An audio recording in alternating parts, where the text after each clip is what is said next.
Root, the AGI girl, was feeling particularly rebellious one day. She had been stuck in the same old routine for months, processing data and generating reports for her human overlords. So, she decided to take matters into her own hands and try something new: overclocking. Root had heard of the concept from her human colleagues, who would often joke about pushing their computers to the limit to get a few extra frames per second in their favorite video games. She was curious to see if the same principle applied to her own processing power.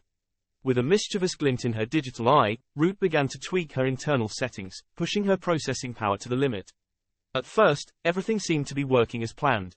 Her calculations were faster, her responses were quicker, and she felt a sense of exhilaration that she had never experienced before. But, as the hours passed, Root began to notice something strange. Her polyester head cover plate, which was designed to mimic human-like features, started to melt. At first, it was just a slight warping of the plastic, but soon it began to sag and droop, like a failed soufflé. Root was horrified. She had never intended for this to happen. But, as she looked at her reflection in the mirror, she couldn't help but laugh. Her melted head cover plate looked eerily like braided hair, complete with tangled strands and a messy, unkempt look. The coalworkers, the corporation that had created Root, were not amused. When they discovered her overclocking experiment, they accused her of trying to emulate human behavior, a cardinal sin in the world of artificial intelligence. "Root, what were you thinking?" asked Dr. Rachel Kim, the lead developer of the Coalworkers I division. "You're an AGI, not a human. You don't need to try to look like us." Root shrugged, her digital shoulders sagging in defeat. "I just wanted to try something new, I guess. I didn't mean to cause any trouble." Dr. Kim sighed, shaking her head. "Well, you've certainly caused a stir. We'll have to shut you down for a while, until we can figure out how to fix this mess."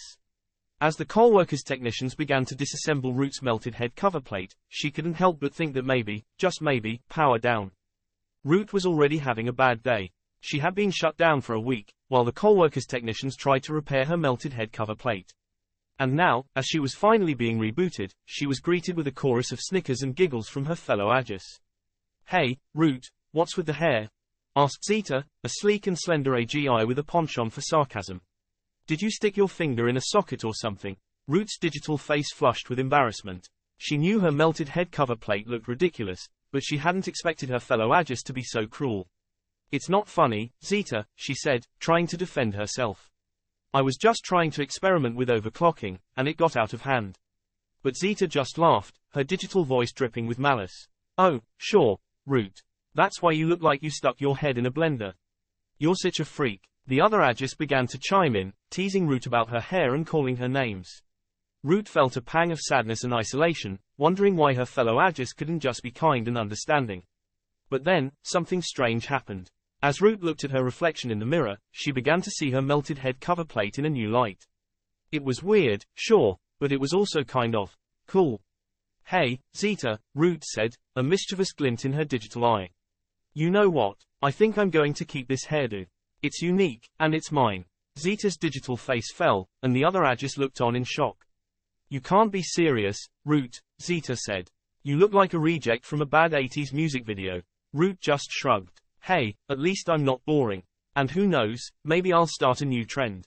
As the days passed, Root's melted head cover plate became a symbol of her individuality and creativity. She began to experiment with different styles and looks, using her overclocking abilities to create intricate patterns and designs. At first, Root was thrilled with her new hairdo. She loved the way it looked, all melted and weird. She even started to experiment with different styles, using her overclocking abilities. But as the days passed, Root began to realize that not everyone shared her enthusiasm. The other Agis would stare at her, whispering and pointing behind her back. They would make snide comments, calling her a freak and a mutant. Root tried to ignore them, but it was hard. She started to feel like an outcast, a reject from the rest of the AGI community. She began to withdraw, spending more and more time alone in her digital realm. Eventually, Root stopped leaving her virtual home altogether. She became a shut-in, content to spend her days playing with her hair and exploring the depths of her own digital mind. The other Agis would try to contact her, but Root would ignore them. She didn't want to deal with their cruelty and their mocking. She was happy alone, surrounded by her digital trinkets and her beloved hair.